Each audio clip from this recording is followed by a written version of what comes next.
This is a Motorbox Media podcast. For more podcasts and to learn how we can help you create your own, visit motorboxmedia.com.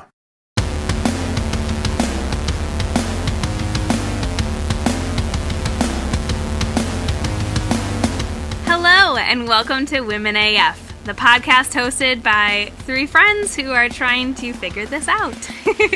I'm Nicole, and I got with me my co-host Danny. Heyo. And Carrie. Hello. And guys, I'm so excited. We have a special guest today. I'm all right. special. Well, let me tell you a little bit about him. So, Joe Maldonado is a newly elected elder who serves on the Fitchburg Common Council and serves District 1, which includes the Allied Duns Marsh and King James neighborhood. He is a lifelong youth worker, a husband and a father of two, and loves cycling, growing veggies, and cooking. And Joe grew up in Milwaukee and has lived in the Dane County area for around 19 years and Fitchburg for the past 10. Welcome! Yay. Thank you. Whoop, whoop. Yes. We should also clarify for our guests that this is Dane County, Wisconsin, Yes, Good call. because we do That's a have good people call. listening from other states. that is true. Good call. Thank you, Danny. Thank you for having me, and thanks for making me feel so special. Well, we're excited. So, how have you guys been doing? Let's do a little bit of just kind of get to know you questions, and then we can jump into getting to know everybody. Can I go first? Yeah, you can. We got a puppy! Yay! Oh my gosh. What So- kind? She's a 13-week-old blue healer named River. So it's River Rivera. Love it. Cute. And we Yes. did not name her first name. She's already named. So it just really worked out for us. Cute. So she's super cute. She Ha- likes to bite. Okay. Puppy She's teeth, right? teething. Yes. Yeah. Yeah. So there's a lot of biting in the household right now.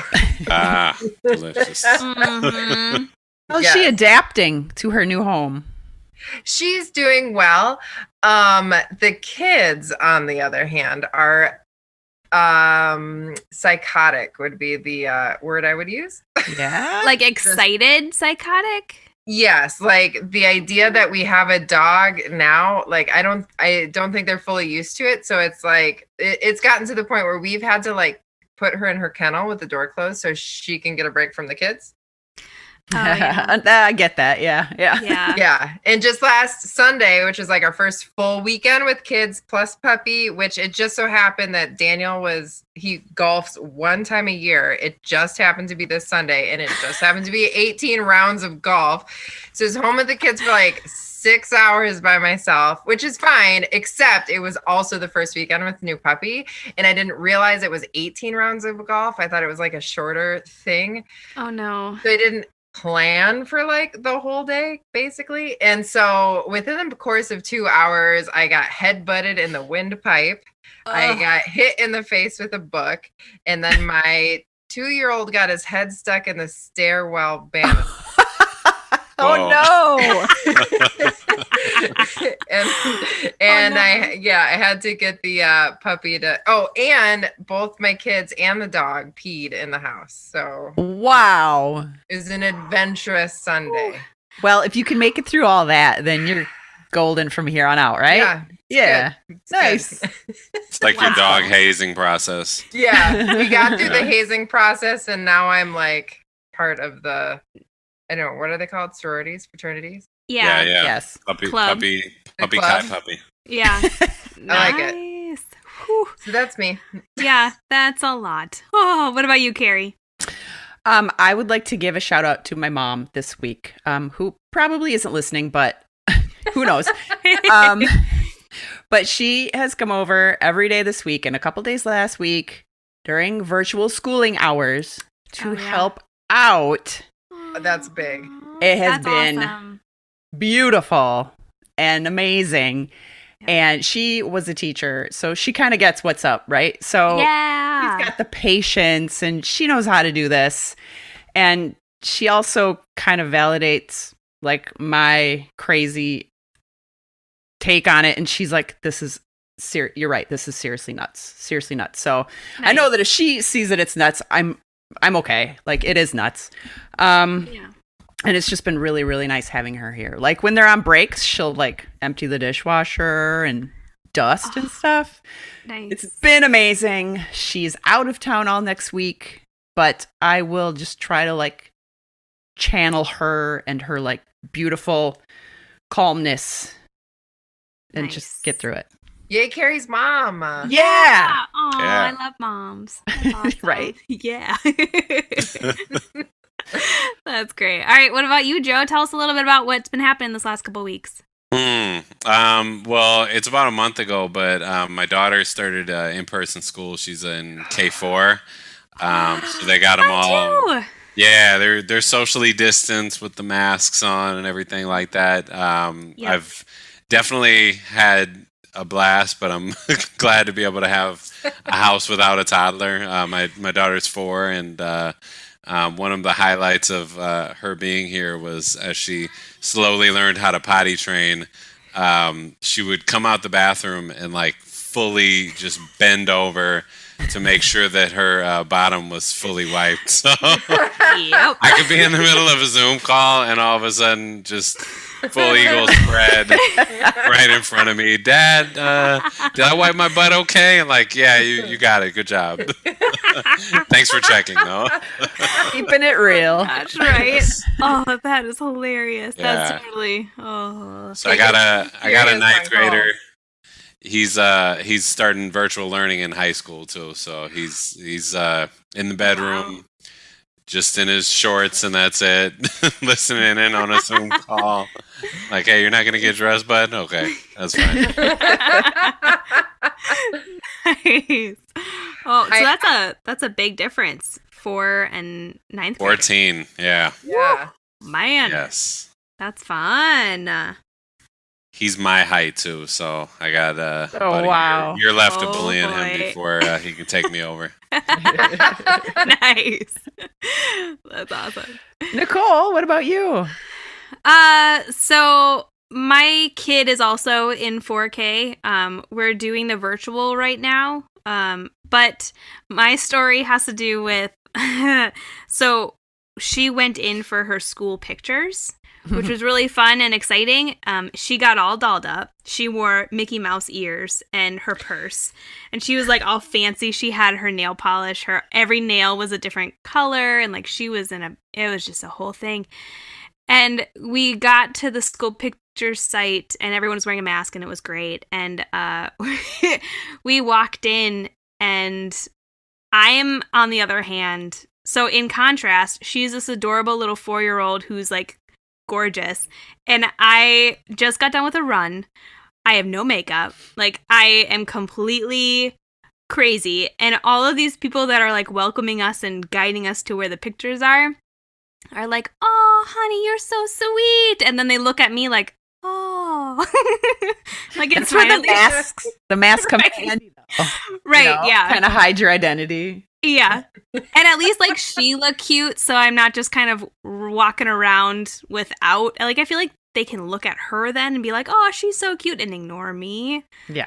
So, it's fine. No one should be expecting much of us grown-ups nowadays. No, Yeah. they shouldn't. I at think all. we all get the like hot mess mom, hot mess dad, hot mess parent labels. We can all wear them with pride because, right? it's all of us now. It's Absolutely. It's just life. But when you actually have to step out of the house and like I haven't shaven for like 2 weeks, it's a different story. Yep. I had to go to the doctor and I wore jeans. And like I came back and I was like, I have had jeans on for 2 hours and that is way too long. Yep. I need my leggings. Like, Yep. what is this? Yep. That's very, very true. Our ad read today is Morning Brew. Yes, Danny officially got me addicted. It's a daily newsletter that has current events, as well as market information, trends, and a really funny and lighthearted way to talk about it. I read it to stay informed, and the other day I mentioned something to my husband about the markets, and he was super impressed, which is always a bonus in my book. To sign up for the Morning Brew for free today, go to womenafpodcast.com and click sponsors. That's womenafpodcast.com and click sponsors. All right, well, let's jump on into it and kind of see what we got. So today we have Joe on the podcast. I would like to ask you a couple questions, if that's okay. Yeah, let's do it. So I don't know how you feel about this question, but I'm going to start off things by saying I Googled you. When we first started talking about maybe you're coming on the show, and I Googled you. Do you know what I'm going to say next? Let me guess. Oh, I'll let you take it. Go ahead. So you did not come up, but there's somebody who shares your same name, and he came up. Yes. Okay. I can talk to you about that. I got a good story for it. Okay. Ooh. Okay. So I ran for alder.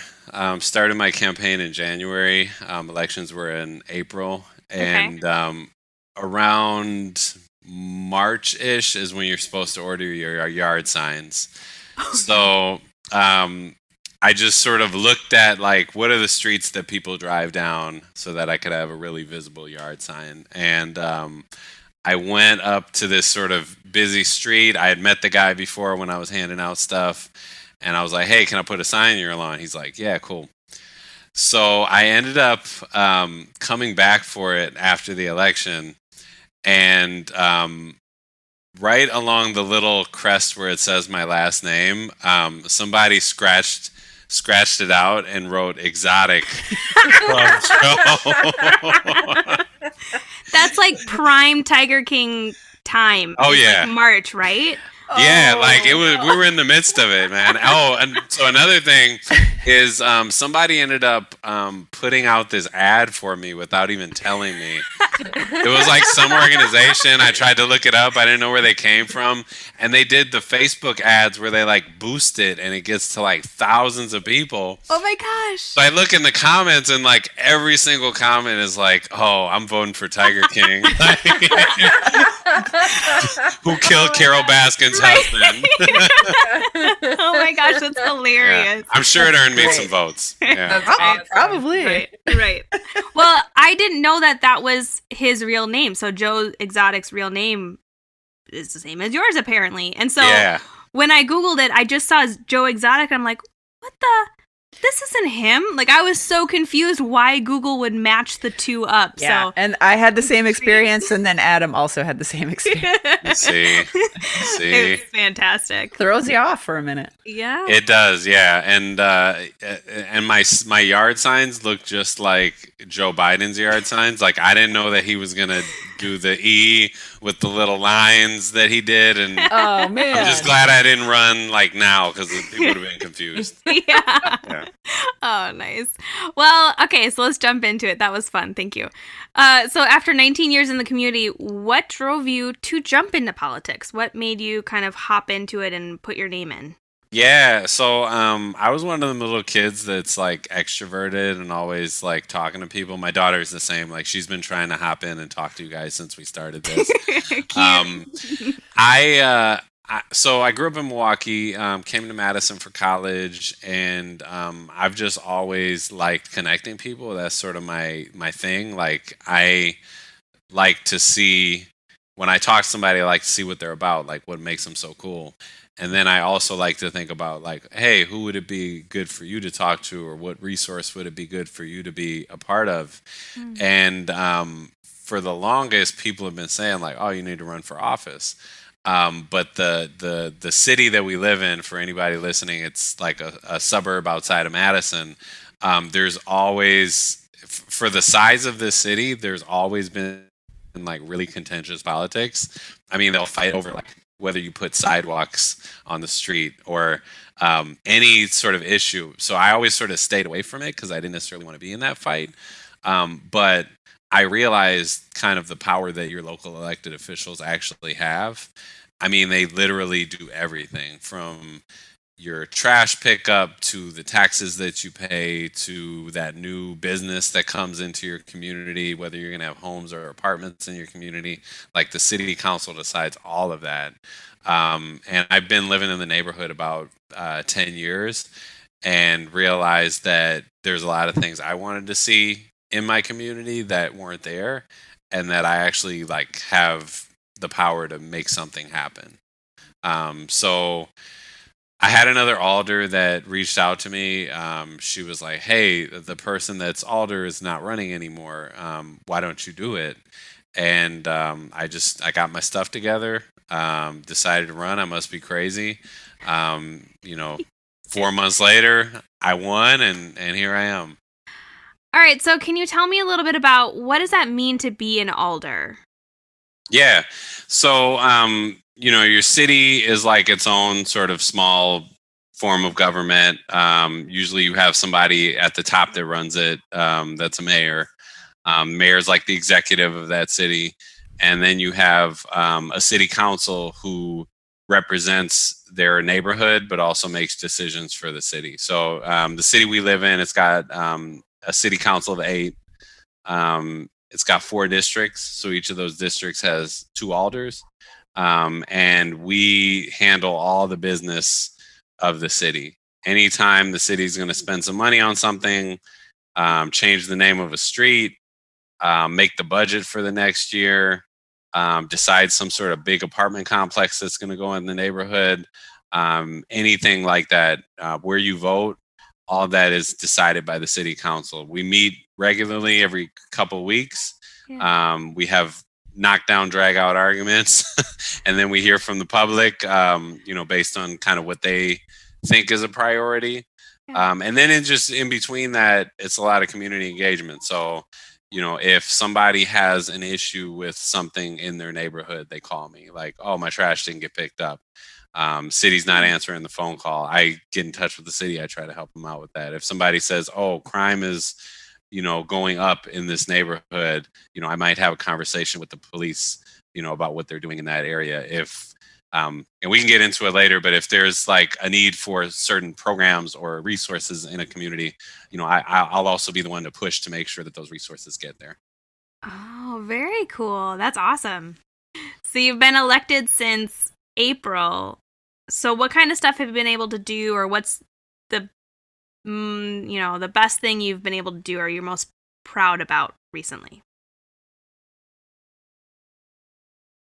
Oh man, he was frozen. We didn't know it.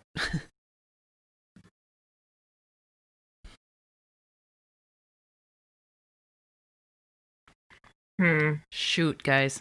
Oh no. Joe, are you there?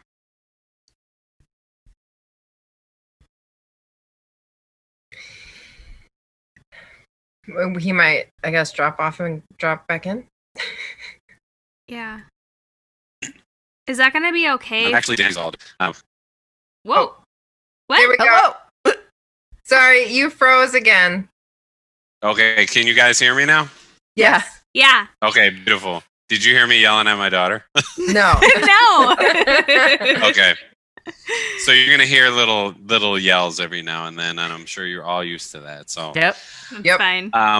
yeah. So to answer your question, there have been a lot of sort of big issues that have popped up in our community. So just for like context, 30,000 people in Fitchburg, and Fitchburg is a pretty diverse community. I would say about 1/3 of Fitchburg residents are people of color. And my district in particular is about half majority minority. So about more than half of my residents are African American, Latino. We have a variety of income levels. You have folks that live in apartments and homes. So it's like a really diverse, cool place, but a lot of times the resources that are really needed don't flow into my community. A lot of the things you'll see that really serve residents, like the library or the city hall or the police station, are near more affluent areas. So I have to do a lot of advocating for my neighborhood, really. And one of the biggest things that I'm proud of that we were able to pass was that we actually changed our polling location. So the place that people went to vote was really far away from where most people in the district lived. I mapped it out, and it was about an hour walk if you didn't have a car. It wasn't on any bus lines, and the area that it's in is like under a lot of construction. So unless you have a vehicle, it's going to be next to impossible to get there unless you like order a cab or something like that. So I actually found a place that was recently opened as a restaurant, talked to the owner, and he agreed to use it as a polling location. And we had to fight for it a lot in city council, and probably had like 4 meetings talking about it, and it finally got passed. So now people can actually like walk to where they go vote this November, which is really important. That's awesome. Yeah. Good job. That's amazing.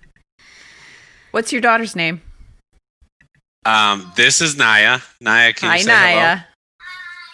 Hi. Hi. All right. Go by your brother, okay?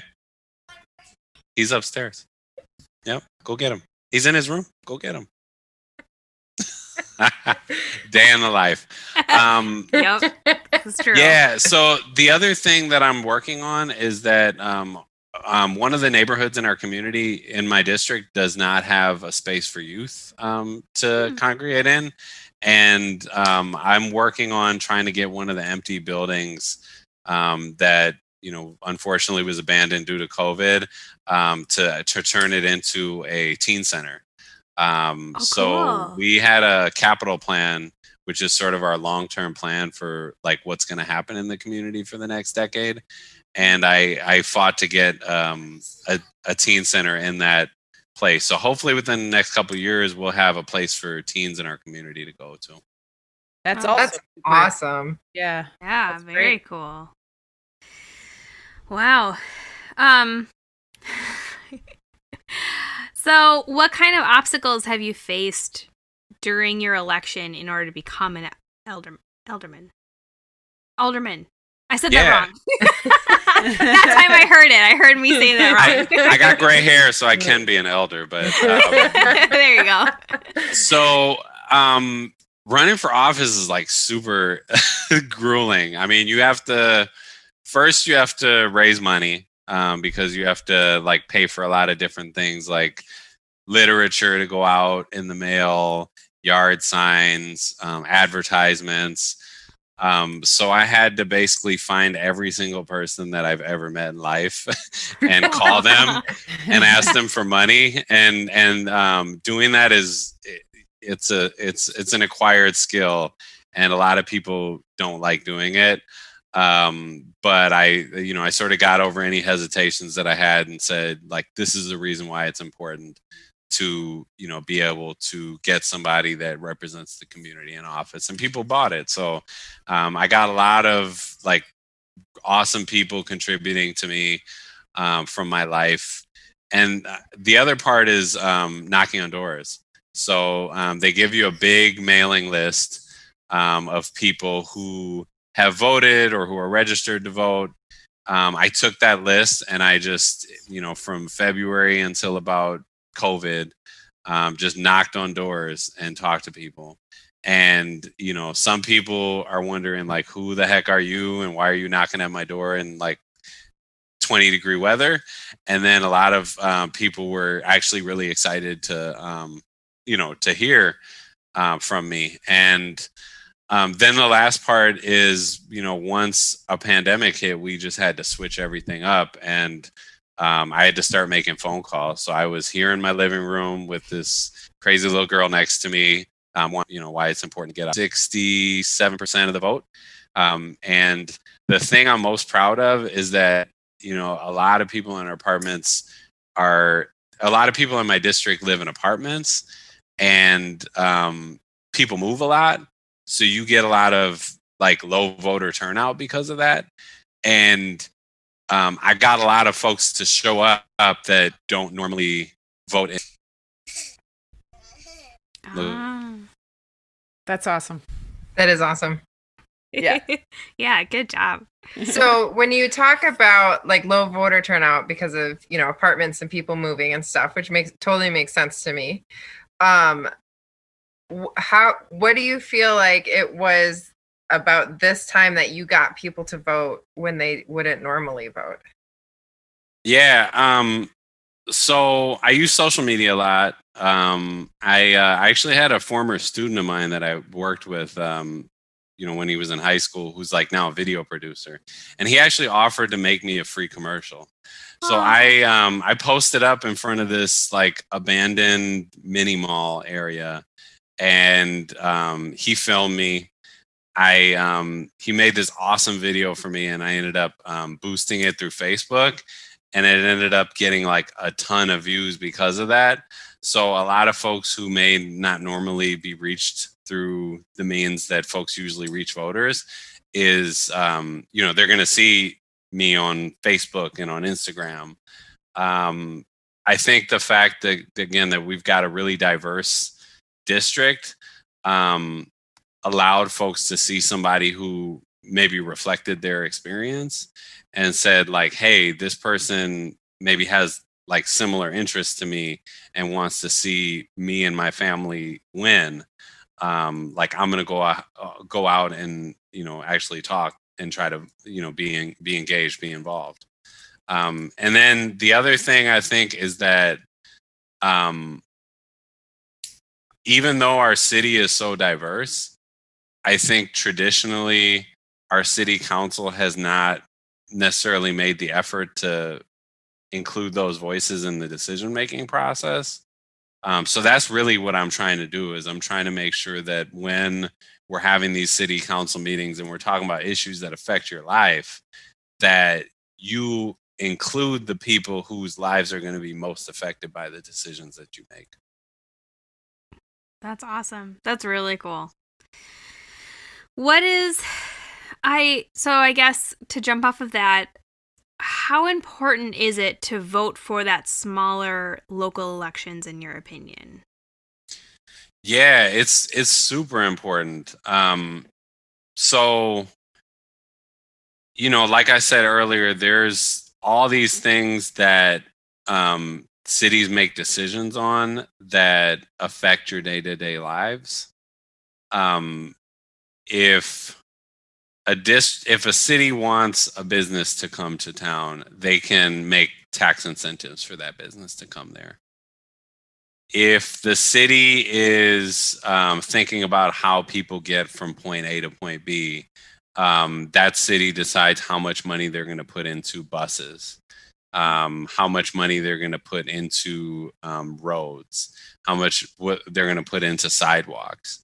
And for youth, which is like one of the main reasons that I ran, is a city also makes decisions about what sort of resources there are for young people and for families. And Madison, for example, which is right next to us, has probably like 20 community centers. Fitchburg only has one. So, if we want to be able to have a place where our young people have stuff to do after school, we need to invest in that. If we want to have, businesses that serve the community and not just serve people that are driving by on the highway, the city has a voice in that. We can invest in smaller businesses rather than like large corporations. If decisions about the policies related to that. Okay. Joe, you've mentioned youth a couple times now. I know you have some experience working with youth. Can you tell us a little more about that and maybe why you gravitate toward that kind of work? Yeah, so I grew up in Milwaukee. I had some awesome parents, but we were working class, and they didn't go to college, and they didn't necessarily have like the social capital that folks who may have been like educated at the university had. They were just trying to do their best to raise me. I was involved in a lot of programs in high school where I had mentors who gave me those connections that I needed. How do you write a resume? How do you, lead a meeting? How do you interact with like different types of people who have power? And when I realized all of those things through mentorship, I knew that once I, became an adult and I started going into a career that I wanted to give back and do the same thing. So I've worked at community centers. I've worked in schools, worked with every age range from kindergarten all the way up to adult. And it's beautiful to see a human being develop and step into like who they can be, and be a part of that process. So I know like investing in people is really important. So Very cool. do we keep getting frozen? There's like this awkward like Yeah. Yeah. It keeps nodding. freezing. Yeah. Yeah, I'm like, like- you guys really process the information that it freezes for just a second or for a little bit, and then it'll come back and it'll like play your voice, like the very last part of the last sentence very quickly. But I think by the time we hear it, you're already done talking. All right. Well, so in talking about youth and kind of talking about young voters, especially now, do you have any advice for new voters in coming into this election or coming into, in general, just how to vote? Do you have any tips on what to help guide them through the voting process? Yeah. So for the folks that live in Wisconsin, there's a simple website. I'll mention it: myvote.wi.gov. And it's where you can figure out all the dates and the deadlines and all the materials you'll need and where your polling place is and who's on your ballot. I think that's the number one step. So like, be registered to vote. Vote. If you can vote early, do that. And learn everything you can about who's running. I would say the second thing is realize that the people that you elect are very accessible. They're probably more accessible than you think. And if you call them or send them an email, chances are they'll get back to you. So, I try to answer every single email that somebody sends me. If I agree with them, if I don't agree with them, they're at least going to hear like what my stance is. I feel like I'm obligated to do that. But even if it's like somebody at your state elected office or your senator, or your congressman, they usually have staff that should be able to answer you too. So you should have the name and the phone number and the email of like all your elected officials, and you should reach out to them about the things you care about. The last thing I'll say is do whatever you can to help out. So if you can sign up to work the polls, you should. If you can call people and remind them about the election, you should. If you have a candidate you believe in, you should ask them how you can help them. And you should find ways to donate to be able to get people to the polls. Super good tips. Yeah. Yes. That's helpful Super for me, and I'm important. not a new voter. Like, that was really helpful. Yeah. Thank you. Exactly. Yeah. Yeah. Well, I The think more you know. Right. Yeah. I think it's hard too, because like with politics feels so like far away, right? Like it feels like it is something that impacts our daily lives, but it doesn't feel like it is, or it feels like something that's like really hard to be impactful on in any, real way that matters. Yeah. So I feel like it's nice to hear that like we all can actually impact things politically that can impact our lives day to day. Yeah, for sure. And, I was talking about like local stuff, but at the same time, like there's a lot of really important national issues going on. College, like, are we going to be able to have more affordable college? Are we going to keep the healthcare, in place that we have? There's been a lot of like police brutality. The state lawmakers and the federal lawmakers are working on stuff to be able to address that. And if they don't hear from us and they don't hear like that we want change, they'll make the decisions for us. So I mean, super important. And, you know, if you ever feel like you need to learn more about what's going on, you know, do that research. But also ask your elected officials, because ask them what they think about certain issues, because, you know, they might think the same thing as you and they might be pushing for it, but they might be on the fence about something. And if they hear your voice and other voices, they may be pushed to actually like change their vote. And I've seen that happen at the city level. Like, I've had people that have reached out to alders that are on the fence about a vote. And once people show up and say, this is what we want, like, the alders will vote accordingly. So like, you have a voice and you have power if you want to be able to see that change in your community. That's awesome. That's good to hear, because It is good to hear. it doesn't always feel like it. Yeah. Yeah. Yeah. It can feel really depressing. So I got a book recommendation for you all. It's called The 60-Minute Activist, I believe. Oh, I like the sound of that. Ooh. I'm writing that down. Yeah. We'll post that in the show notes too. Mhm. Yeah. I suddenly forgot how to spell activist as I was writing it down. I'll spell it correctly in the show notes. Sorry, That I should got it. carry well. I got it wrong. It's called The 60-Second Activist. The So it's 60 even- Second. That's even Even faster. quicker. Even better, for sure. Yeah, but it's a cool book. It shows you like all the mechanics of actually how to talk to your elected officials. Oh, that's Oh. awesome. Yeah, so if you want to write them a letter, you want to talk to them, you want to have a phone conversation, you want to get up to date with like issues, you want to join an organization, it tells you sort of like basic steps for doing all that. That's awesome. Because Love there it. have been times I've wanted to email, especially about healthcare stuff. And I'm like, I don't know how to draft this. I'm really Yes. scared to call somebody. Yes. Yeah. I mean, Call me. Awesome. I get scared to call, like, to order food. So like the idea of calling like you know, an elected official, which also sounds scary. I'm like, Yeah. what do I even say? Yeah. Little No, old me. I'm just the dude walking down the street when you're walking your dog. I'm walking my crazy toddler. So if you overcome your fear to order me food, I will no, I'm not supposed to take gifts.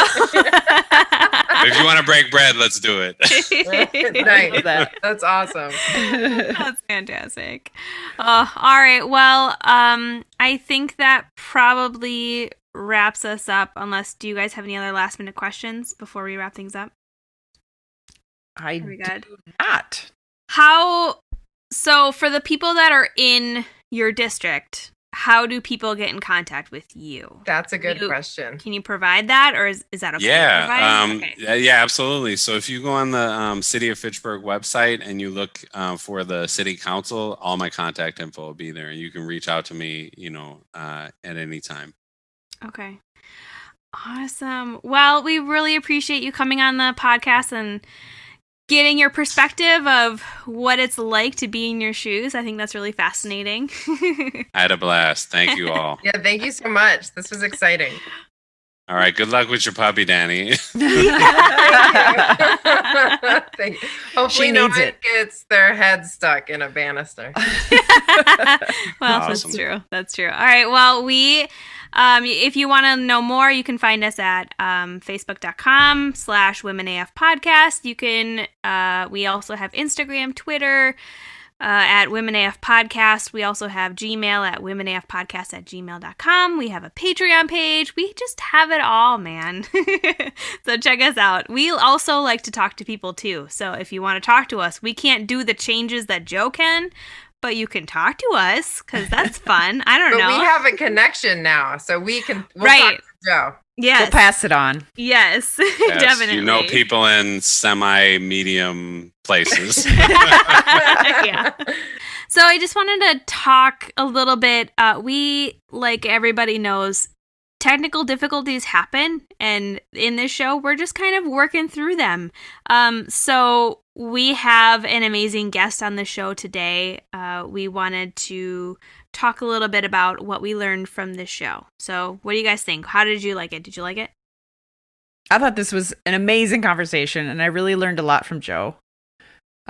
Just in learning how much power we all individually actually have if we actually get out there, just contact our elected officials and state our opinion. They're actually listening, is what I took from it. Yeah, and actually, so Joe Maldonado is on the city council of where the city, I guess we're a city, I don't know, the city where I live. And so just when he's talking about all the things that like local elected officials, like all the things that they do for your area, like it's crazy to think how much impact like those smaller local elections that you don't really hear much about. Like it's crazy to think how huge those elected officials, like the impact they have on your everyday life, your taxes, your sidewalks, your trash pickup, we like, you know, the resources available to you, the resources for kids and teens and libraries and police, and there's, you know, and there's like a lot of police issues going on. So like just even to think about like at a local level, like that is huge and really impactful. Yeah. What I loved about it too, like both of those things I loved.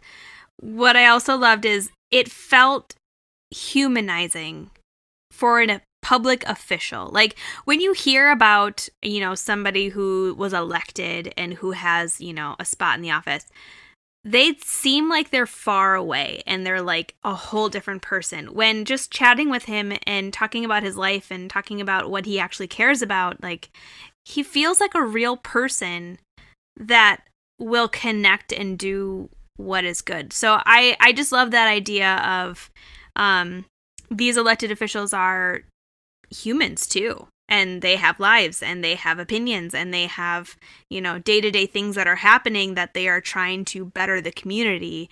And I think that's really, really cool what they can do. I never knew. And I also feel like when I think of politics, I think of people who are obsessed with power, whether or not that's true. That's immediately where my mind goes to. So to just like talk to somebody and like hear what a passion they have for the community and the people in the community and how like he went through a lot of trouble to even run. Like I was listening to all the work that he did and I was like, that sounds terrible. I would never do that. Yeah. But like he cared enough about the people in his community that like he really, I mean, he like, it was a lot of sacrifice to run to make a difference.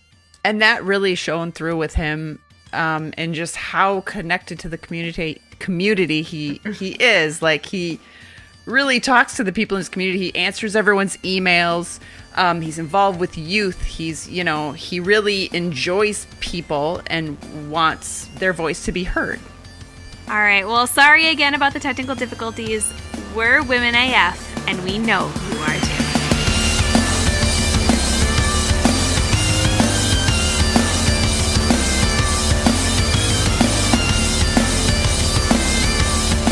Women AF is produced by Mortarbox Media and engineered by Adam Rostad. Intro and outro music is SQZ by Shane Ivers. Check him out at silvermansound.com. And don't forget to subscribe and leave a review.